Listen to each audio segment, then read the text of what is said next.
Ted Cruz attacking Donald Trump over his financial pledge to Hillary Clinton 8 years ago. Listen to this.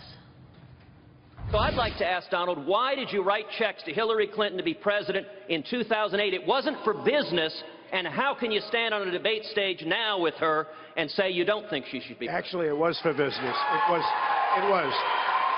for business. I want to bring in Family Research Council President and Ted Cruz supporter Tony Perkins. Tony, good to see you. Thanks so much for joining us.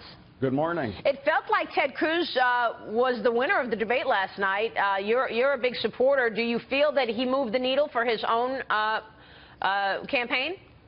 Well, I think I was listening to Frank's assessment, and I agree with Frank, generally speaking, when it comes to these debates. But I would say that last night, I think Ted broke through the schoolyard pushing and shoving and actually made some, I think, very good points in casting more of a vision for where he can lead America. And I think that's extremely important because I think that's what voters are looking for. Is it too late, though, Tony? I mean, you know, a lot of people are saying many of the things that were raised last night are completely plausible, but we're in the 11th hour here. We've got a few contests left, and Ohio and Florida are most important. Did he actually make a difference to his campaign in this final moments before the nomination is made? I think that's a good question to ask, and I still have faith in the American people. And when you look at what's happening even today and just the headline news of North Korea, look, under the policies of this administration, this nation, the world has become a very volatile place. The Middle East is melting down. Russia is reasserting itself as a world leader. North Korea is unhinged. China is flexing its military muscle. And, you know, you can't sit down and negotiate a deal with little Kim of North Korea, or, you know, you can't talk about the size of Putin's body parts and hope to keep America safe.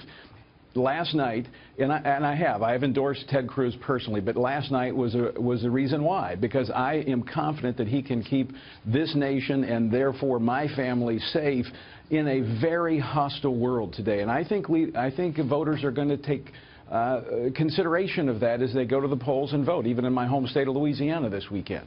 I was going to ask you, Tony, about this weekend. So you've got the Louisiana primary, Maine caucus, Kentucky, and Kansas.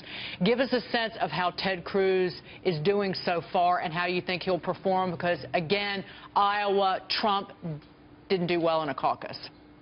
Yeah, I think when voters have a chance to interact with each other, it favors Ted Cruz. And when you look at who's voting for Ted Cruz, it's the more conservative voters. It's certainly the evangelicals who attend church on a regular basis. And it looks like Trump has stalled. There's no question that he has tapped into anger that's out there, frustration with the political establishment that is overpromised and underperformed. But again, I think when people begin to rationally look at this election, they realize that, you know what, it might be one thing to negotiate a deal to build a casino or a hotel and it fall through and you can do a restart with the bankruptcy.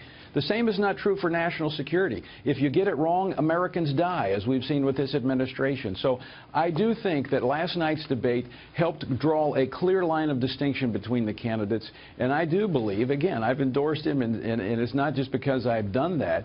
The reason I did endorse Ted is because I do think he stands out head and shoulders above the others when it comes to national security and solid domestic policy that'll get our economy moving again. Do you want to see Marco Rubio step down and endorse Ted Cruz at this point to narrow the field? I mean, is that what we need to see in order to get a better reading on who could go up against Trump? Well, the polling suggests that Ted Cruz in a head-to-head with Donald Trump wins. We've seen that polling. Marco Rubio does not have a way forward, and it would make sense if we want to have a strong, serious leader leading the nation forward, that Ted Cruz is the one that I believe people should begin to rally around. Real quick, here's Jack Otter. Just a quick question, Jack Otter for Barron's. Why is it that Trump has had such good traction with evangelicals? Whether you like the guy or not, it's, you know, look at all the 7 deadly sins. He's got most of them on the record. What is it that evangelicals seem to be flocking to him for? Well, Jack, first, there's two issues to that. One is I think evangelicals are like the rest of voters in this country. They're fearful of what has happened in the last 7 years. They're frustrated with the Republicans who have promised to solve these problems and done very little. And so they're looking for answers. And Donald Trump has come along with answers I'm not sure that I can trust those answers, because I think past performance is the best indicator of future performance, and that's why I think as people begin to look closer at Donald Trump's record, they'll change. The other thing is the elasticity of the term evangelical, I think, has been stretched somewhat. When you actually see it broken down, Reuters has done this in terms of church attendance. Those who attend church on a regular basis take their faith seriously, to the point that, I mean, they live their lives according to their faith. Those voters break for Ted Cruz. All right, we'll leave it there. Tony, good to have you. Thanks so much for joining us this morning. All right. Have a great weekend. We'll see you soon. You too. Tony Perkins.